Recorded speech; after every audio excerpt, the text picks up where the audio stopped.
કાલે છે ને વાસુકી તાલે બે યાત્રી ગયા હતા ટ્રેક કરવા માટે બ્રહ્મકમળની ખોજમાં, અને કાલે વાતાવરણ ખરાબ થઈ ગયું, ત્યાં ફસાઈ ગયા હતા. અને એ વાત અમને ખાસ મળી છે એનડીઆરએફના વ્યક્તિ દ્વારા, અને અત્યારે હાલમાં છે ને એને રેસ્ક્યુ કરવા માટે ગયા છે વાસુકી તાલે સીધા એનડીઆરએફની ટીમ. અને હવે જો એમાં એવી વાત મળી છે કે એની સાથે કોઈ ગાઈડ નથી કે કોઈ એવું કંઈ છે જ નહીં એની પાસે પરમિશન. ને જો હકીકતની એવું થશે ને એની પાસે પરમિશન નહીં હોય ને તો એની પાસે બહુ દંડ થવાનો છે. ભલે અત્યારે એનડીઆરએફને લેવા ગઈ છે પણ એને બહુ બધી પ્રોબ્લેમ થવાની છે. બાકી અત્યારે સમયની વાત કરું તો 12:05 થઈ ગઈ છે, અને કેદારઘાટીનું વાતાવરણ તમને દેખાડી દઉં. આ કેદારઘાટીનું વાતાવરણ જો એકદમ ધૂંધલું છે. આખો દિવસ હમણાં વરસાદ નથી આવતો, રાતે જ વરસાદ આવે છે, ખાલી આવું જ વાતાવરણ રહી છે આ 2 દિવસથી. બાકી જેમ તમને વાત કરું છું ને, જે વાસુકી તાલે ગયા હતા જે વિધાઉટ પરમિશન, તો રિયલી ઘટના છે. આજે સવારમાં મને એનડીઆરએફ દ્વારા જાણવા મળી છે આ વાત છે ને. હું પહેલી જ રીલમાં શેર કરવાનો હતો, પણ હું કોઈ પરફેક્ટ આપણી પાસે શું કે પુખ્ત વાત મળે ને તો હું કોઈ શેર કરું.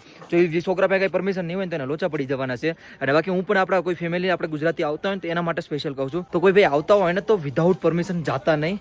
પહેલા પરમિશન કઢવો અને વિથ લોકલ ગાઈડ જોઈએ તમારે. અહીંયા ફોરેસ્ટ ડિપાર્ટમેન્ટ લાગી જશે, આ વર્ષેથી પરમિશન લાગી જશે હરેક વસ્તુની. તો કોઈ પણ જો વાસુકી તાલ જવા માંગતા હોય ને તો પરમિશન લઈને જજો.